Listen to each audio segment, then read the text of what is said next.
Hey everyone, welcome. We're going to tackle a topic today that can feel, well, a little complicated, solving equations. But here's the thought. What if we've been looking at this whole thing the wrong way? I mean, what if we could just strip away all the intimidation? For just a second, forget everything you think you know about algebra. Let's try to frame this in a totally new way. Yeah, exactly like that. Imagine every single equation is just a puzzle. That's it. It's got clues, one missing piece, and a really satisfying solution. And to win, all you gotta know are the rules of the game. Okay, so with any puzzle, the first thing is figuring out your goal, right? What are you even trying to do? For us, it's all about finding that one missing piece. And this is the key, right here. Solving an equation is just a fancy way of saying we need to find the one number that makes the whole thing true. So our mission, if you choose to accept it, is to get that variable, the x or the y, all by itself on one side of that equal sign. Once you isolate it, boom, puzzle solved. Look, every good game has rules, and this puzzle is no exception.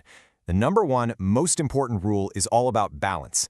Think of it like a seesaw. Whatever you do to one side of the equation, you absolutely have to do the exact same thing to the other side to keep it perfectly level. And here they are, the 4 golden rules. Seriously, this is your entire toolkit. It's super simple. To undo something, you just do its opposite. So to undo adding, you subtract. To undo subtracting, you add. See the pattern? Same goes for multiplication and division. You master these 4 moves, and honestly, no puzzle is gonna stop you. Okay, that's enough theory. It's all great on paper, but let's actually see these rules in action. It's time to put them to work and solve a few of these puzzles together. All right, check this out. Puzzle number 1. We've got x plus 3 equals 7. So some mystery number x plus 3 gives us 7.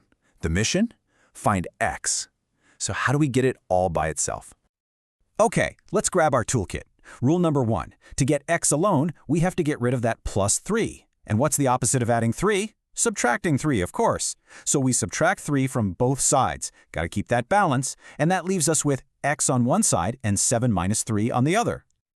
And just like that, the missing piece pops right out. X is 4. See what I mean? It's just a puzzle, not some scary problem. All right, you're getting the hang of this. Let's try the next one.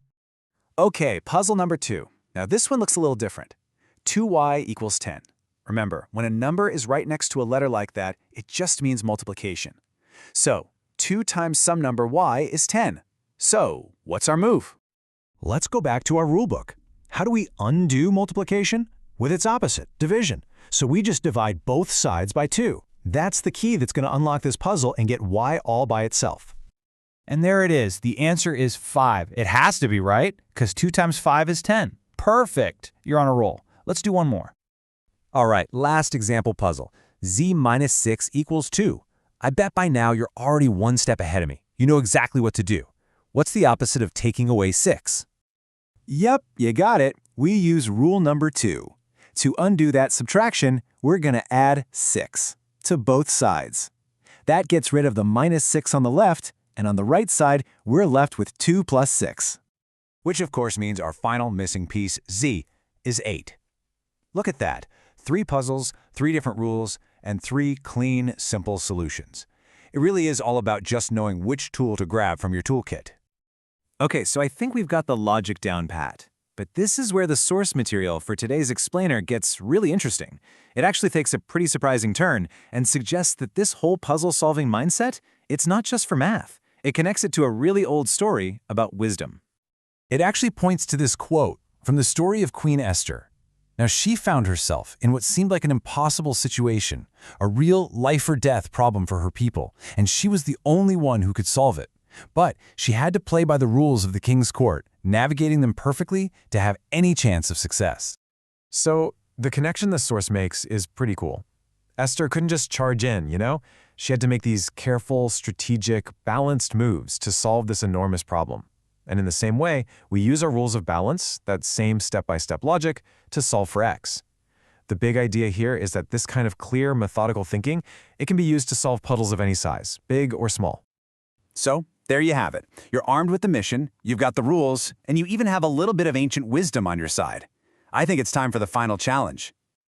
All right, it's your turn. Here is your very own puzzle. Based on everything we just talked about, what's the value of x here? Which rule do you need? What's the move? Come on, you totally got this. And while you're figuring that out, let me leave you with one last thought. Yeah, we've been using this logic to find a number, but think about this way of thinking for a second. You identify a problem, you figure out the rules, and then you apply them step by step to find the solution. Where else in your life could you use a skill like that? What other puzzles are out there just waiting for you to solve them?